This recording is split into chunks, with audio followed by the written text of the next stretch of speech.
The AMT.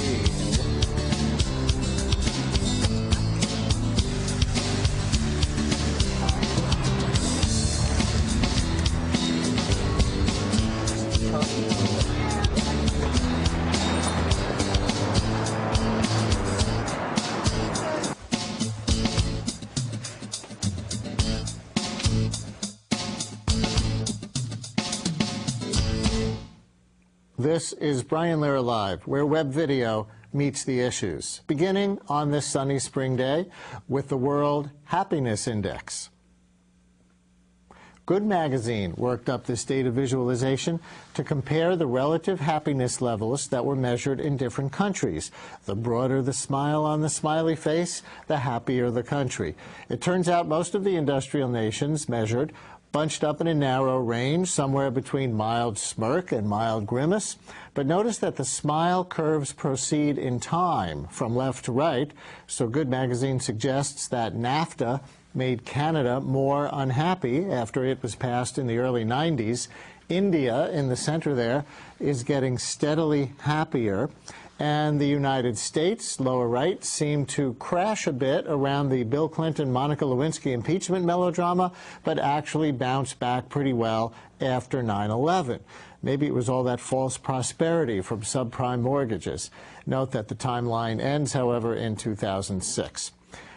We also have here the Facebook happiness measure, where they ranked Americans' favorite days of the year, happiest days of the year: Christmas, Thanksgiving, and New Year's Eve at the top, if you can see it there. It's a little small. Notice that people are happier on Mother's Day than Father's Day. People do love their moms. And Mom, here's what's ahead on tonight's program. We'll look at how the post-John Paul Stevens Supreme Court might affect your life, from the speed of your internet to the shape of your family. Also tonight, the face that launched 1,000 tweets in the online public relations face-off between Greenpeace and big business.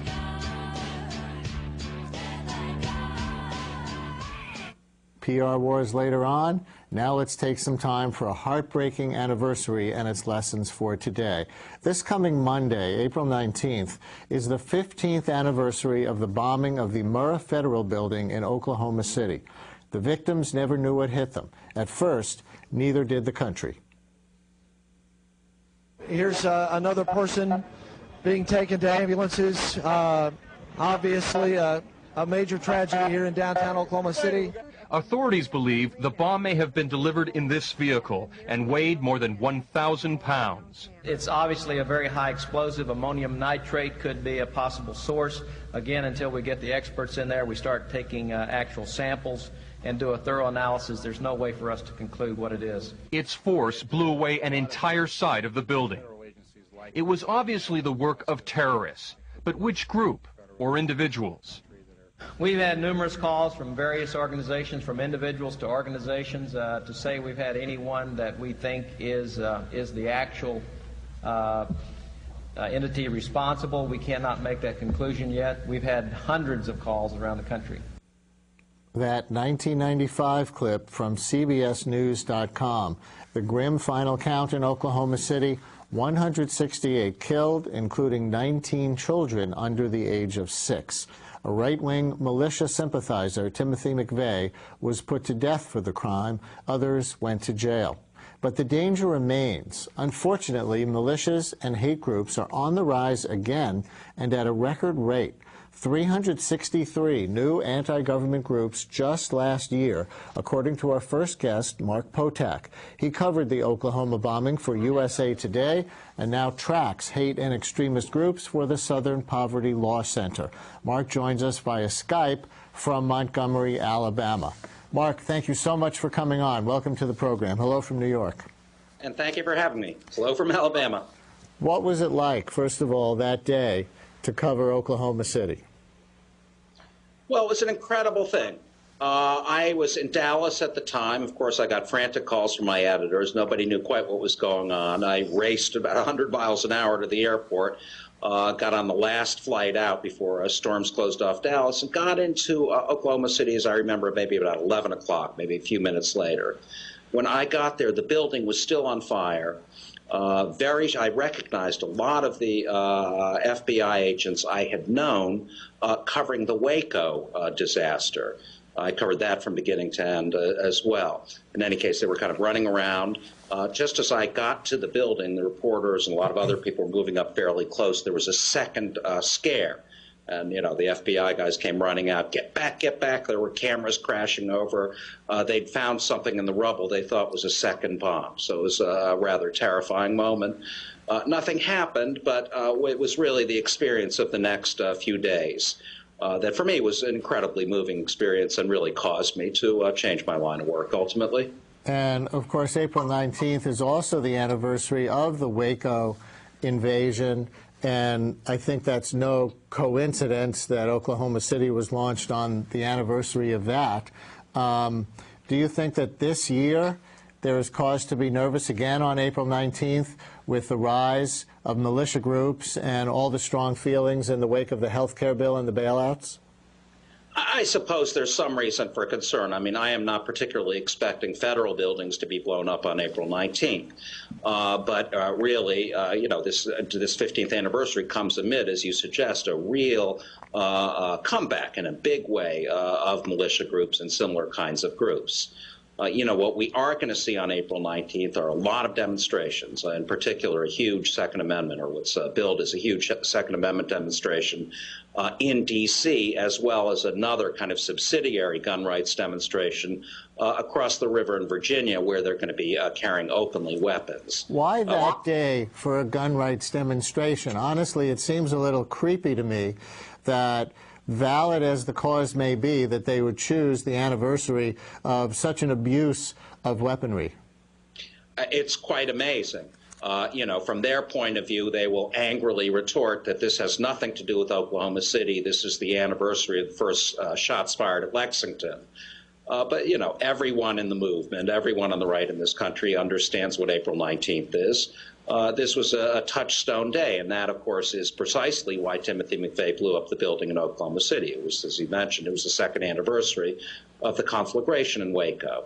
So, you know, it really has taken on a kind of meaning. This is a day when people, you know, both sides see their government either as an enemy or as a victim, really.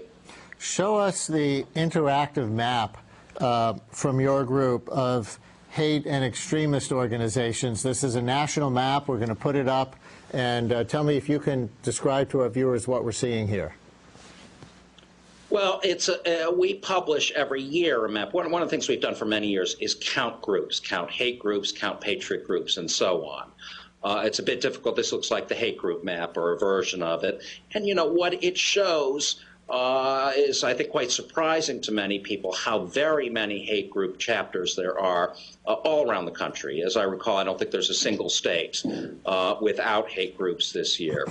So, you know, I think that people, particularly up north, have tended to think of this as a southern problem or a deep south problem, and that's not the case at all. And I want to draw people's attention to our immediate area.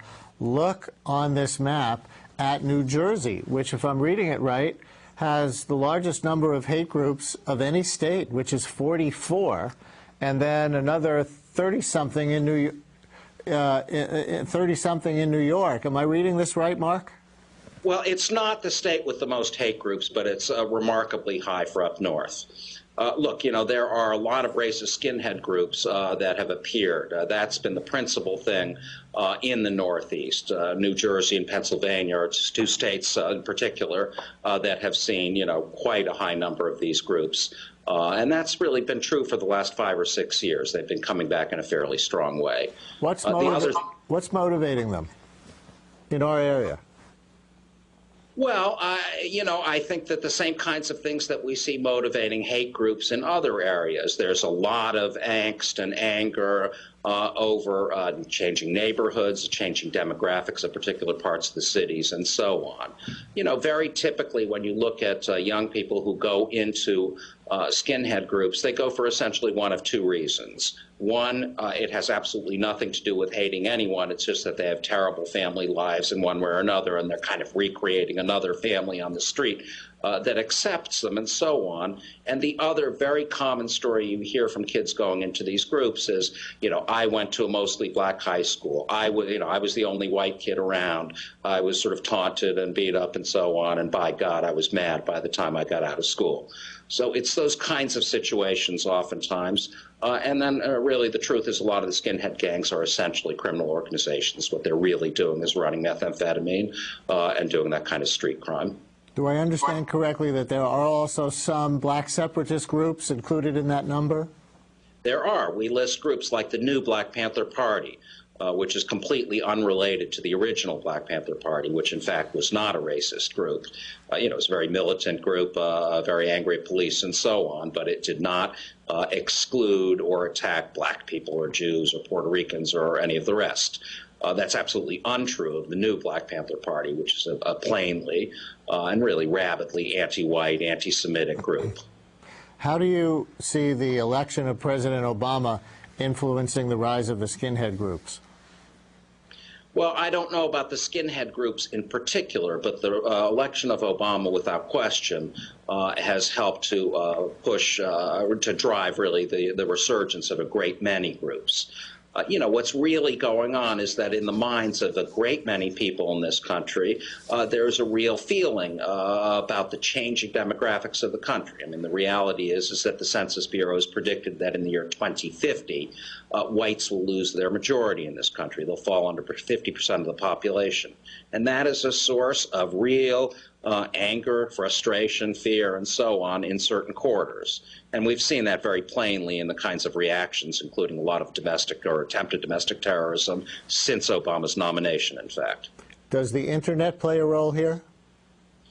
Well, sure. The Internet has helped these groups to connect, to feel like they are part of a movement that is really moving forward as opposed to being very isolated individuals. It helps them in very concrete ways in terms of organizing rallies, in terms of developing ideology, and in terms of networking, finding girlfriends and boyfriends and all that kind of thing. But I think really the most important thing is that once upon a time, and a mere 20 years ago, the typical white supremacist out there felt themselves to be a very isolated individual, and that's no longer true because they're able to connect so easily with like-minded people around the country and in fact around the world. And so do they then pick up each other's agendas a little bit? An anti-immigrant group will connect with some other hate group and they'll both start being both? Well, that's precisely what's going on. There's cross-pollination of different kind of strands of the radical right. So, for instance, the hardline anti-immigration groups have a theory, and have had for some time, that there's a secret plan on the part of Mexico, the so-called Plan de Aztlán, to invade and reconquer the American Southwest. That idea has now moved out of the nativist groups and is very widely held in the patriot groups, the militias, some of the hate groups, and even in the Tea Party movement. In a similar way, a patriot theory, a militia theory about the Federal Emergency Management Agency secretly running concentration camps around the country for sort of liberty-loving Americans. That idea you now find in the nativist groups and a great many other places as well. You mentioned the Tea Party movement. Where do you think it actually fits in? I'm sure we could take phone calls all night from people who identify with the Tea Party and say, no, we're about small government. We're not about any kind of hate. Well, I would not describe them as an extremist or a radical right group per se. I don't think that's a fair characterization, at least as they are right now.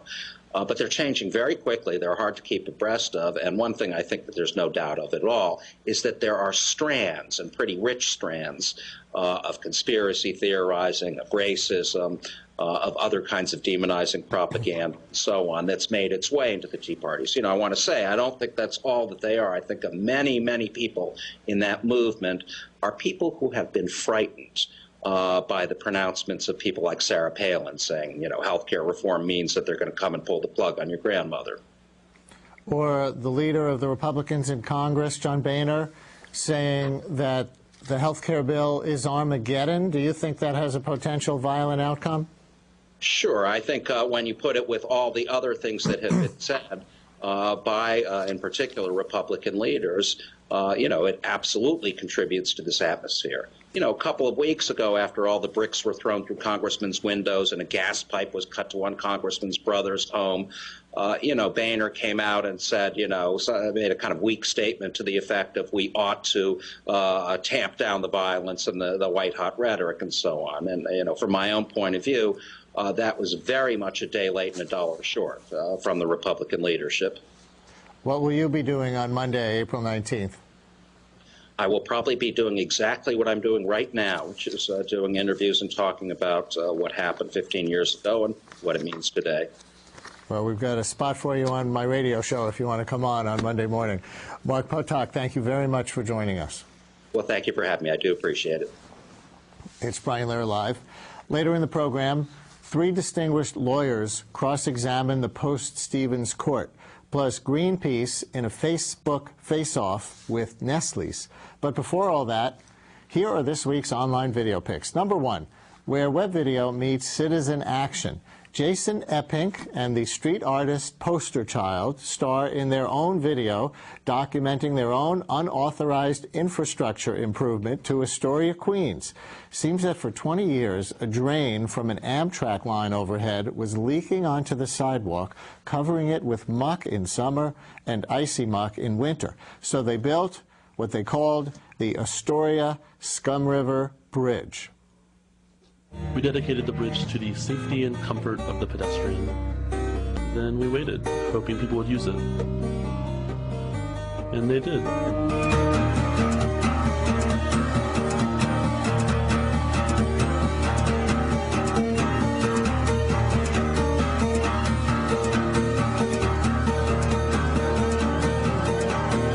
A few weeks later, we received an email from the office of the local council member thanking us for the bridge and pledging to fix the problem. That made it on a lot of blogs and one of the papers, and the next day, Amtrak was out working on the problem.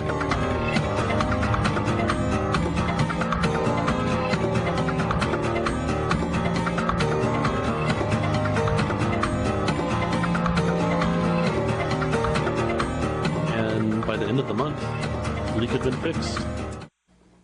So guys, there's a giant pothole in my neighborhood where we could recycle that bridge. Video pick number 2 is an authorized improvement from Mayor Bloomberg's video channel. They are now digging the subway tunnel to extend the number 7 train west of Times Square. Ever wonder what that looks like?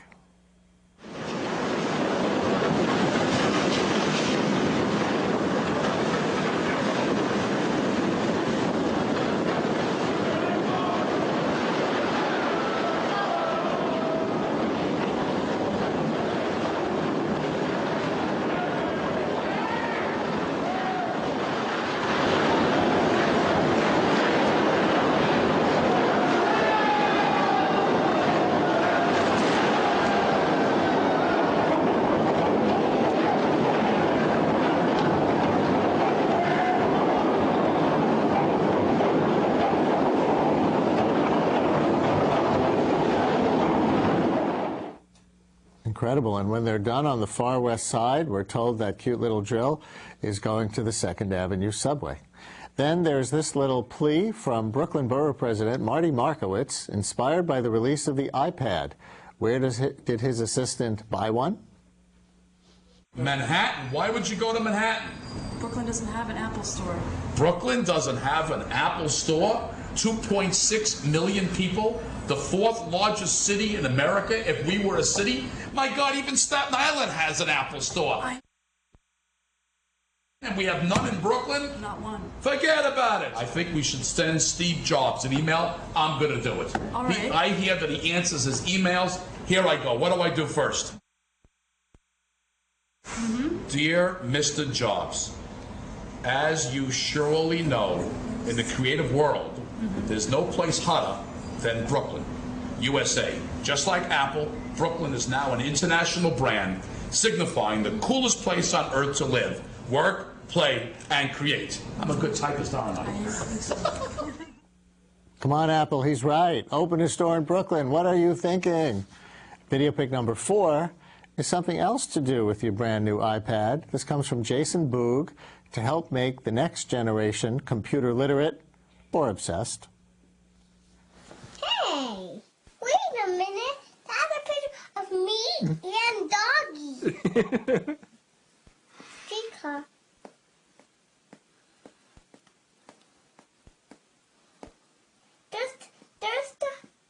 There's a stick that's in my house. Yep, that's in your bathroom.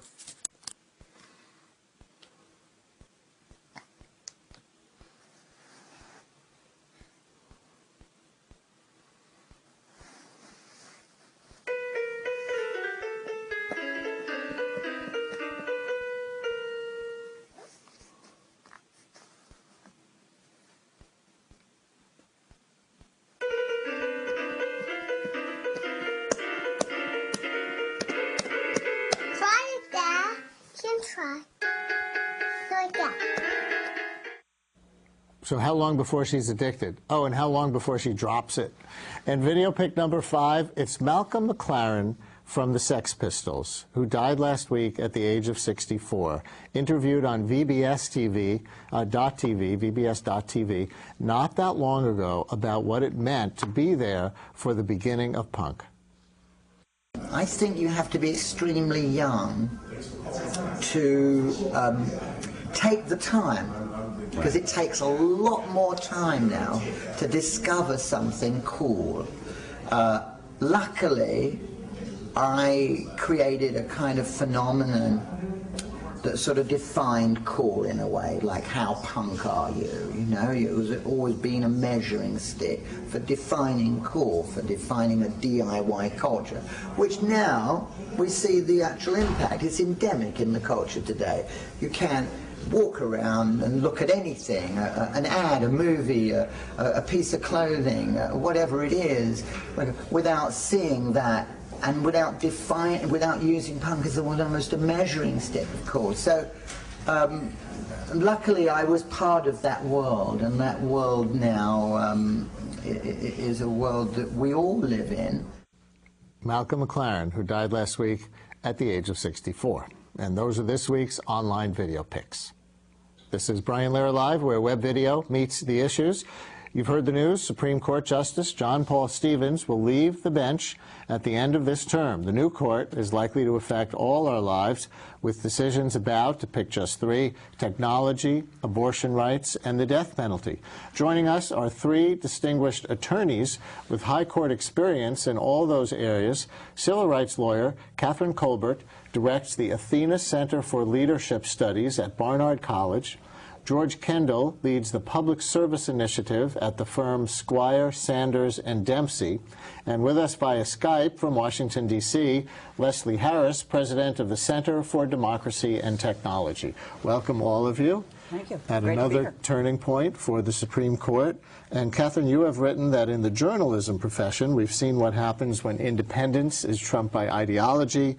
You wrote Fox News on the right, MSNBC on the left, resulting in less discourse, less listening from those on both sides of the partisan divide, and less trust of the system, unquote. So you'd rather have a good listener like Stevens than somebody who agrees with you down the line on the issues? Well, frankly, I think that we win on the issues because our positions are right. But the reason I want a good listener is because good listeners are often very good at coalition building. And one of the things that Justice Stevens did is he ensured that when he felt strongly about something, that there were other justices, 5 justices, to join him in that opinion. We've lost that ability to cross the partisan divide on this court. We have 5-4 decisions constantly. The issues I care about are being decimated by that 5-member majority. I want somebody who can go onto this court, listen, build coalitions, change Justice Kennedy's mind, and frankly the minds of some of the other justices when the facts demand that they do so. Justice Kennedy is such a swing vote, an important swing vote on this court, in so many 5-4 decisions where he comes down on one side or the other. What was the relationship between Stevens, or what is between Stevens and Kennedy, as far as you know, and how important is that? It's been a very important relationship. I think that they have mutual respect for one another. I think they're both fiercely independent. But from the accounts that I have read and talking to people, Justice Stevens has been quite effective in making sure that Justice Kennedy looked carefully at the cases that he most cared about. And Justice Stevens very effectively used his assignment authority. When he was in the majority and the Chief Justice wasn't, he could pick the justice who would write the opinion. And I think in some of the big cases in the death penalty area where Justice Kennedy was the fifth vote, that was Justice Stevens who assigned that opinion to Justice Kennedy. So they've worked together for a long time, and I think they have a great deal of respect for one another. Leslie, Justice Stevens is about to turn 90. He's not exactly a digital native. How has he done on technology cases? Well, he's kind of been all over the place. I mean, where he has made a mark, a critical mark, is in free expression, and it's sort of ironic that the same justice who gave us Pacifica, 30 years ago, which upheld the FCC's ability to police indecency. That was the famous George Carlin 7 words you can't say on television routine, and sure enough, the court decided that he could not say them on television or radio. But then you look at the most critical case perhaps for the internet, which was the Reno decision, which upheld the broadest free expression right online, and Stevens writes an extraordinarily eloquent position where he basically gets the court. He has, I think, O'Connor and Scalia writing separately, but basically he gets the court there. I do worry that over time, his, I think, influence on those cases had begun to wane a little bit, and you go from that, unanimous, basically 7-2, but unanimous decision really on the merits, to 5-4 decisions on subsequent cases, winning narrowly on these subsequent efforts to impose censorship on the internet. Catherine, one of your colleagues, lawyer Peter Neufeld, said it would take 2 William Kunslers to balance this court. If the court leans too far one way, what happens to its power and moral force if it's not seen as being in the mainstream? And is it all about ideology, no matter what anybody says? Is it just about a liberal judge versus a conservative judge because everybody breaks down that way? Well, I think the biggest problem with this current court is that there is decreasing respect for precedent. That the notion that the law should change slowly, that you ought to respect decisions of previous courts even if you don't agree with the underlying result, that respect has really gone away. I think Chief Justice Roberts has led the pack in really eviscerating a whole host of precedent, and is not afraid to be radical in that sense. And so I think that's really the problem, is that you don't have anymore a majority of the court who's going to say, oh, let's wait a second, maybe this shouldn't be eliminated. And Roe versus Wade, which is obviously the case that I care so much about, is really hanging by a thread if you have a court who's willing to say they'll wipe away precedent over these years. But George, is that the right measure? Because certainly you could look to the history of the court and the history of the law, and there were decisions that were racist decisions that it took a long time to finally overturn, and sometimes overturning precedent is a good thing. It is sometimes a good thing. I think what we have is a court where the right wing in this country is overrepresented.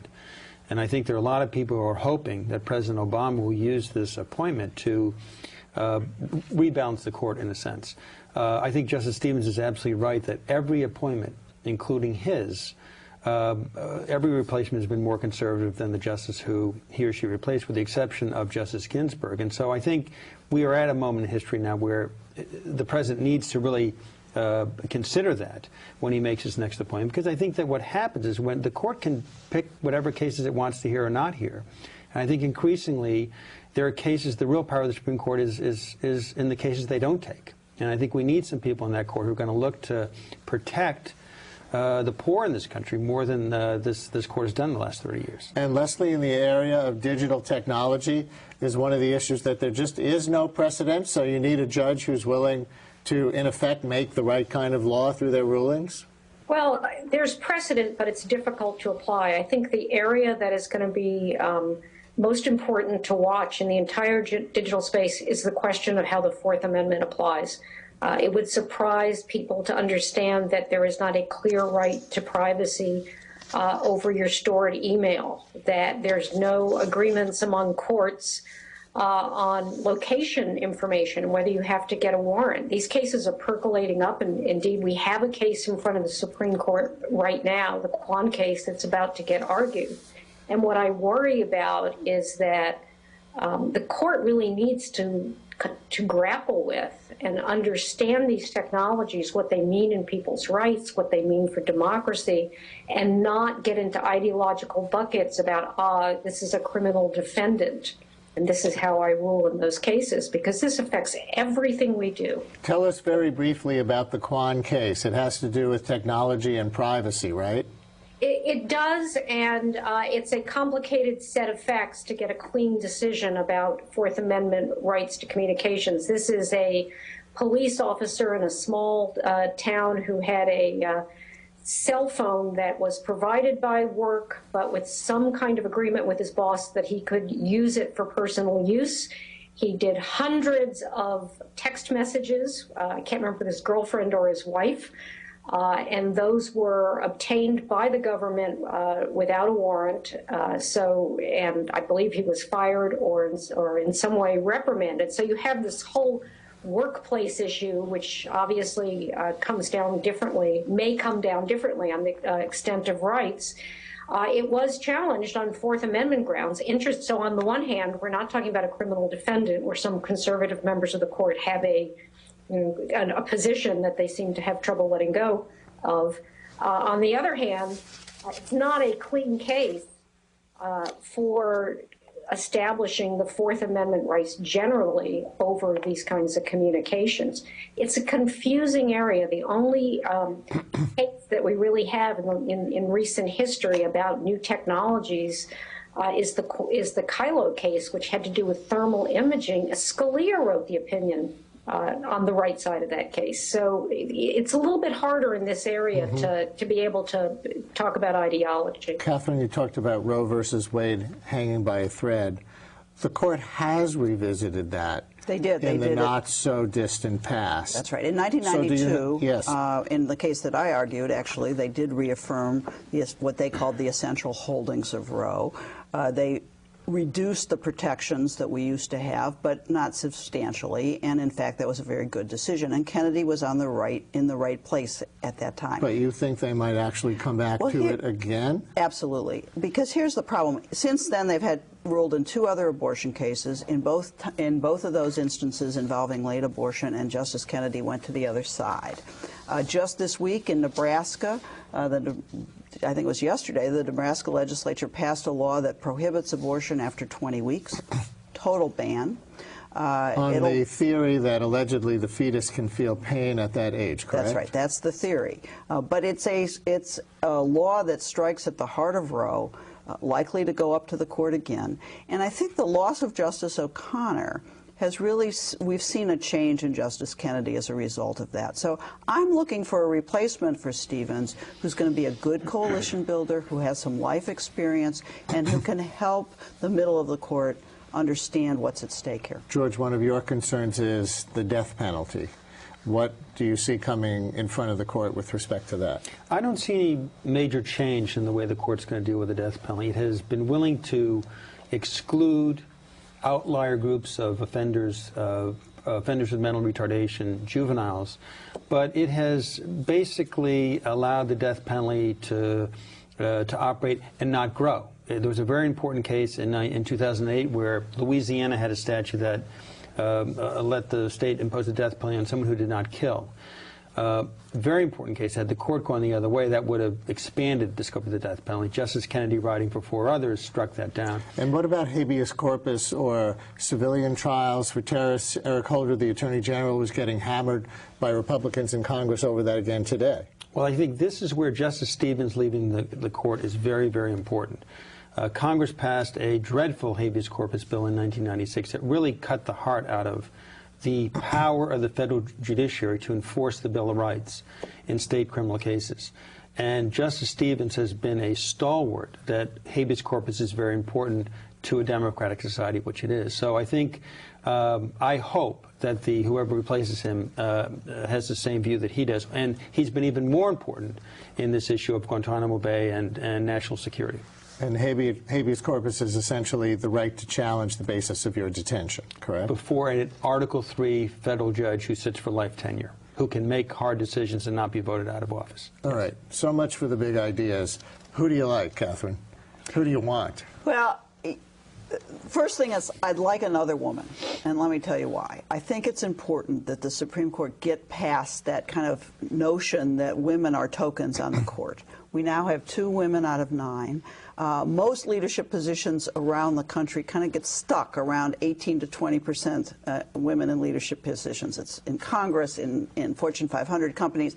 That, what we're calling the sticky floor, gets stuck around 18 to 20%. So President Obama has a really great opportunity, and frankly, lots of the people being considered very seriously are women, but he has a great opportunity to be a hero here and appoint a 3rd woman to bring up that percentage to closer to half. It'll go up to 33%. You have a woman in mind? How about Elizabeth Warren, who currently runs the TARP program, who is very tough on the banks and corporate America? I'm sure she would have voted against the majority in the Citizens United case recently, which in effect gave corporations the right to spend unlimited money during campaigns. She would be great. Here's the other factor, though. I want somebody who's young, because I want them to be there for a long time.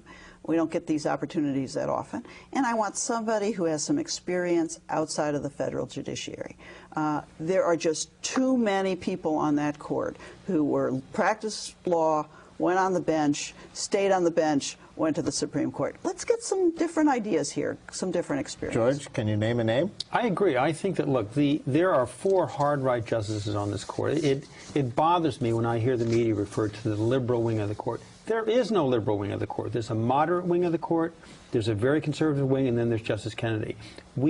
I think the court would be better off, the country would be better off if the president put a couple of real liberals on there. I would like to see Pam Carlin from Stanford considered. I'd like to see Brian Stevenson, the Thurgood Marshall of his generation, considered.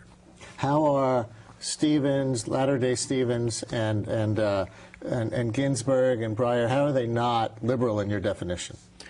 I think that when you look at their voting records before they got to the court, certainly Justice Ginsburg, then Judge Ginsburg's voting record on the D.C. Circuit, at least in criminal cases, very supportive of the government position. And I think, again, the point that I want to leave is that it's what they don't take oftentimes is as important in the cases that they do take. And while she has been a solid vote in the moderate block of the court, she's not been reaching out to take cases to, there's not much left of the Fourth Amendment, for example. And Sotomayor, do we know yet? We don't know yet. I think that, and no one knows yet. I mean, Justice Souter, when he first got to the court, he voted with the arch-conservatives in almost every case, and he turned out to be a very different kind of justice. It's too early to tell, in my view, with Justice Sotomayor. Leslie, who do you like? Well, I'm not going to name names because my organization doesn't take positions, but I really agree with Kitty, both on the question of whether it's time to get past women as tokens and also on the role that Stevens played and the need to have somebody who is going to be able to do some ferrying back and forth, learn to be a leader quickly, and you know, be able to form coalitions. Somebody who's really thoughtful and forces this court not to take knee-jerk positions. From my perspective, the issues we bring to the court are very often novel and complicated, and it requires people to drill down a little bit and be persuasive. Stevens has always been able to go around and persuade people of his views. Finally, I want to let you all know that the Constitution Project, which seeks consensus solutions to difficult legal and constitutional issues, will honor one of our guests tomorrow, George Kendall, at its 2010 Constitution Champion Award dinner. U.S. Attorney General Eric Holder will be there to give the keynote address, and Stephen Bright president of the Southern Center for Human Rights, will introduce George. Congratulations, and with as little humility as you can muster, why did you win? That's a wonderful organization. I think that part of this is fundraising. They have sold a lot of tickets. I've worked closely with Ginny Sloan, the president, for 25 years on habeas corpus, right to counsel issues, and I think this is her saying thank you. Congratulations on that. Thank you all very much. This is a conversation that obviously is just beginning in America. Thank you. Thank you. Next up, Nestle's versus Greenpeace. It's a case study in online public relations. This is Brian Lehrer Live. This is CUNY TV, the City University of New York.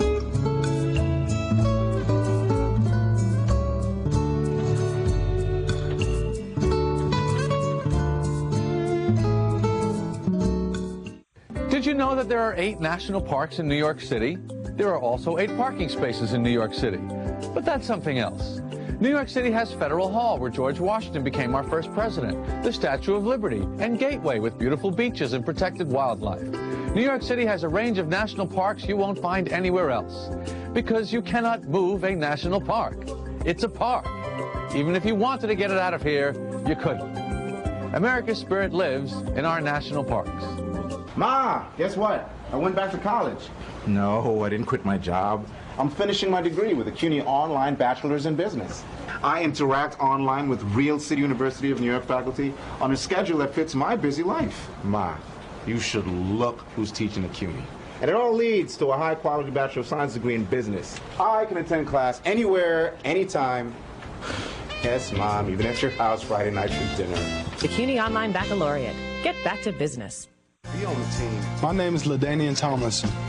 By keeping kids in school, I don't just wear the shirt, I live it.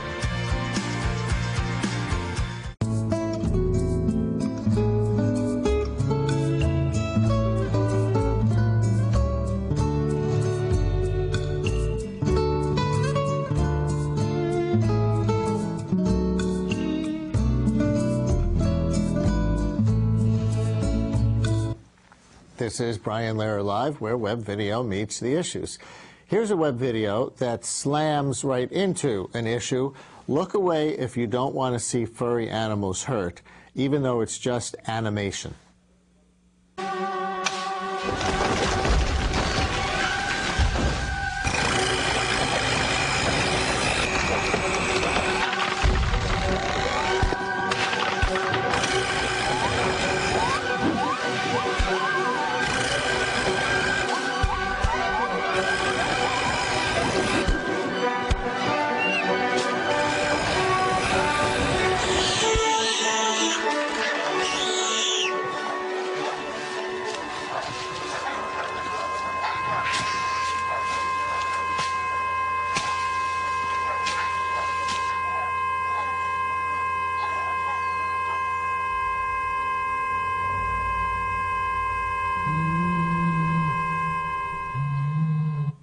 As you might have guessed, that's a video from Greenpeace in Germany, which wants Nestle's to stop cutting down trees in Indonesia for palm oil. Used to be that only giant firms like Nestle's had the power to do big advertising. Now the PR battle is on a more level playing field, and not just due to web video. Nestle's recently had a PR crisis when they faced the Greenpeace network of activists posting on their Facebook page. It was a war of words via social networking. Greenpeace senior campaigner Ralph Scarr led the campaign against Nestle. He joins us via Skype from San Francisco. Thank you very much for coming on the program. Hello from New York. Hello from San Francisco. Thanks for having me, Brian. Tell us why you made that video with Kit Kats. Well, because when we looked at the problem in the paradise forests of Southeast Asia, in Indonesia mostly, which set a world record recently for deforestation rates, we looked at what was driving that deforestation. The expansion of palm oil plantations into virgin rainforests was right at the top of the drivers.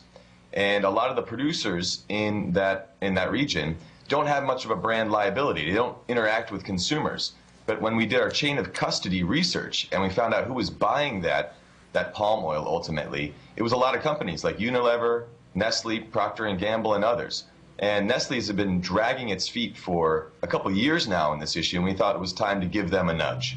What is palm oil? Why is it in Nestle's chocolate products, and why is it important to Greenpeace? Well, you know, from the Greenpeace perspective, we are focused on ending deforestation in those primary rainforest areas. And so our campaign is more about stopping deforestation than it is about making a comment about ingredients in junk foods. But if you look at on store shelves and you read ingredient labels, you'll see that about 1/3 of the processed foods on store shelves include some variety of palm oil or palm oil derivative. It's basically a vegetable oil produced by palm trees that fruit in large clusters. And it's pretty productive on a per acre basis, and it often competes with other vegetable oils like canola and coconut for ingredients in a lot of snack foods, and even soaps and laundry detergents as well. So how did Nestle react to that very provocative video? Did you lure them into something in a way that you had hoped? Yeah, when our campaign launched, we put out both a report showing you know, very detailed chain of custody research and their links, the company's links to rainforest orangutan habitat destruction in Indonesia. And at the same time, we needed to talk to the public. And so we actually launched the campaign with a video that was a little different than the one you showed, which was a follow-up video. But it had huge response online, over 100,000 views in less than 24 hours. And as you mentioned, their Facebook page basically became unusable because about 100,000 people were on their page commenting on these issues that resonate with the public. And they didn't seem to have a very good plan in place to handle that. They basically overstepped a bit, started pushing back on people who were commenting on their Facebook page. And that overreaction, that sort of clumsy reaction, snowballed and made the reaction from people all over the world even stronger. And they did announce some remedial action, didn't they? They've made some small concessions, but they have not yet dealt with the underlying problem, which is the fact that their supply chain, you know, their supply of palm oil, which they buy mostly through third-party traders, is still full of palm oil that's driving deforestation. So they canceled small contracts directly with the company named Sinar Mas that was named in our report. But they haven't dealt with the really big problem that they have, which is dealing with the indirect supply, the bulk of the supply of the palm oil that they get, which is coming through traders. So although they've been trying to have a response to our campaign in terms of substance and in terms, more importantly, in on-the-ground results, you know, stopping deforestation on the ground, we've seen very little yet of that. So is the theory here that shame can pressure a company like Nestle's eventually to change its policies, and that you can control shame in new media in a way that you couldn't in old media? Well, certainly, you know, Greenpeace is a big organization, but we don't have the sort of PR machine that Nestle has. It's the largest food and drink company in the world. So if we were going to take them on, we can't outspend them in terms of advertising. And a lot of the old traditional media won't pick up the story maybe right away. You know, a lot of print media won't see this as something that they want to write on. In the world of online social networks, if it matters to people, then it matters. And so the issues we're talking about, climate change, human rights, the livelihoods of local communities, and threatened species like orangutans and Sumatran tigers, those things matter to people.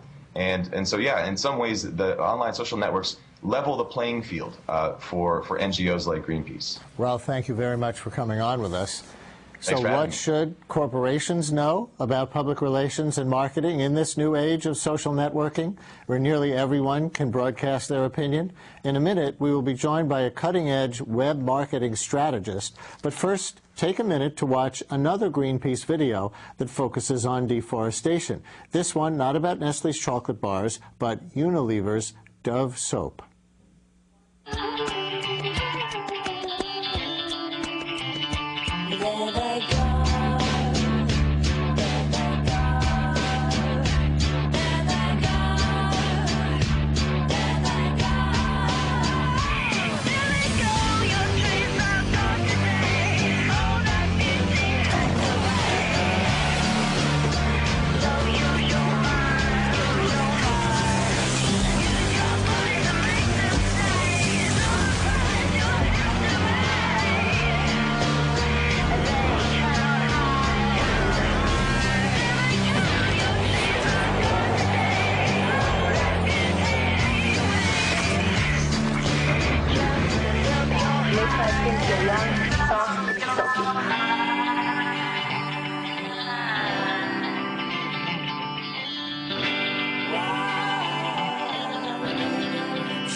So how can corporations counter videos like that or Facebook campaigns against their policies and products? Digital public relations strategist Jeremiah Ouyang joins us via Skype from San Francisco. Hello from New York to you. Thank you for coming on. Thanks for having me, Brian. First, I don't know if you were able to see the previous segment, but did Nestle make mistakes, in your opinion, in the way it handled the outcry after Greenpeace ginned up negative publicity? Yes, unfortunately, there was a few things that went wrong. First of all, they should have seen this coming. When Greenpeace launched that report, it was clear that they're planning a really integrated attack towards Nestle. The second thing is they didn't have the Facebook page staffed with the right types of folks, seasoned community managers that know how to deal with social media attacks.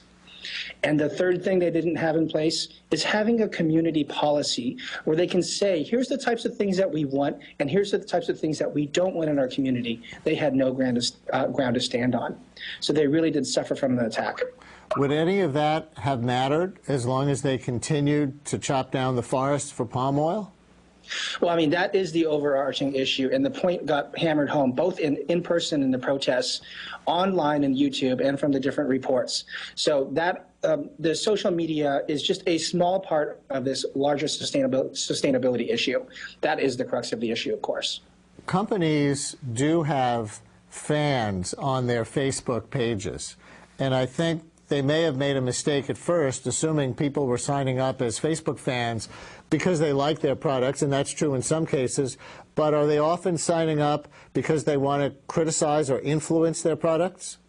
Oh, absolutely. And if you look at some of the motions that Greenpeace did, they encouraged their followers, critics of Nestle and supporters of the rainforest, to become fans in order to criticize them.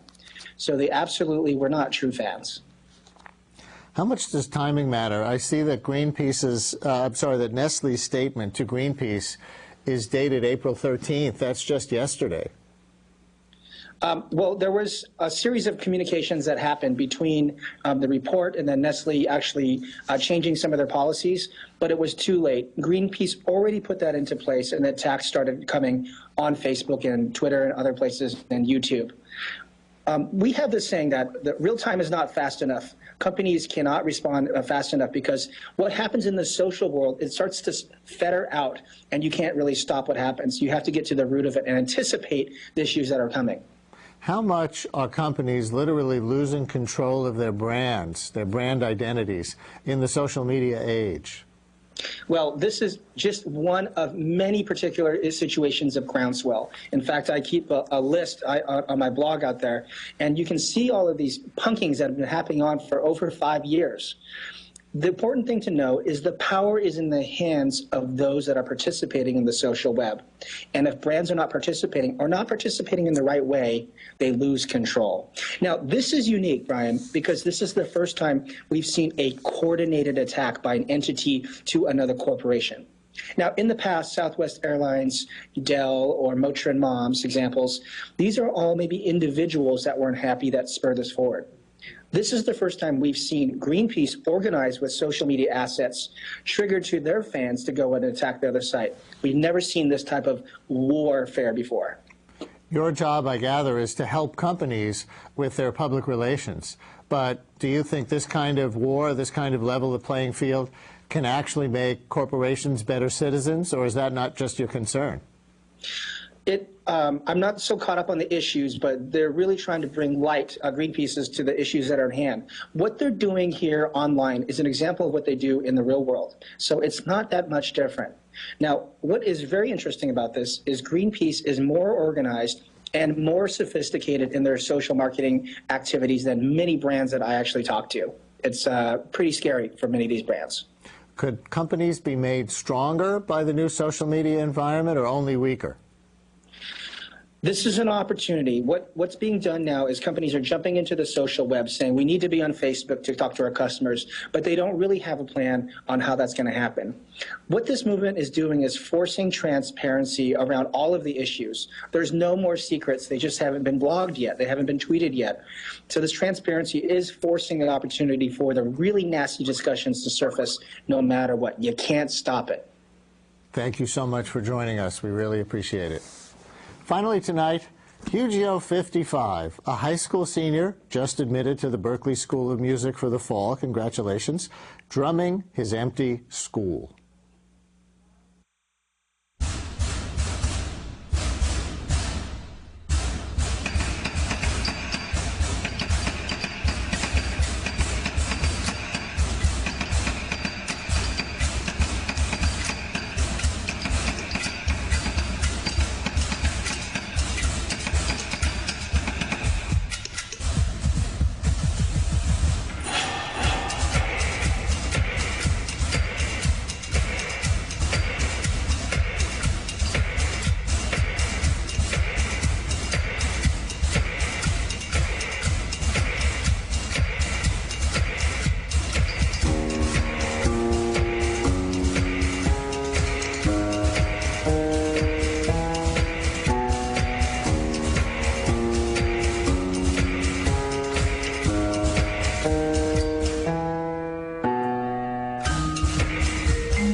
The musician posting as Hugio 55 on all instruments. And that's it for this week's show. We're here live Wednesday nights at 7:30 or anytime online at brianlehrer.tv.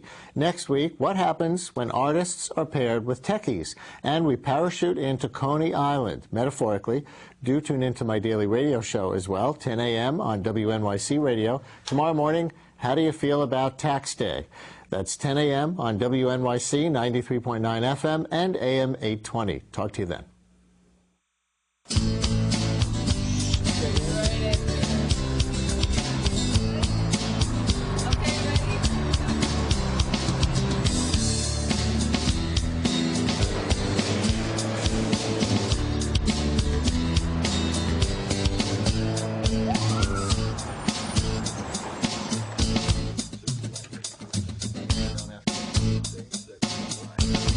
One of the things I did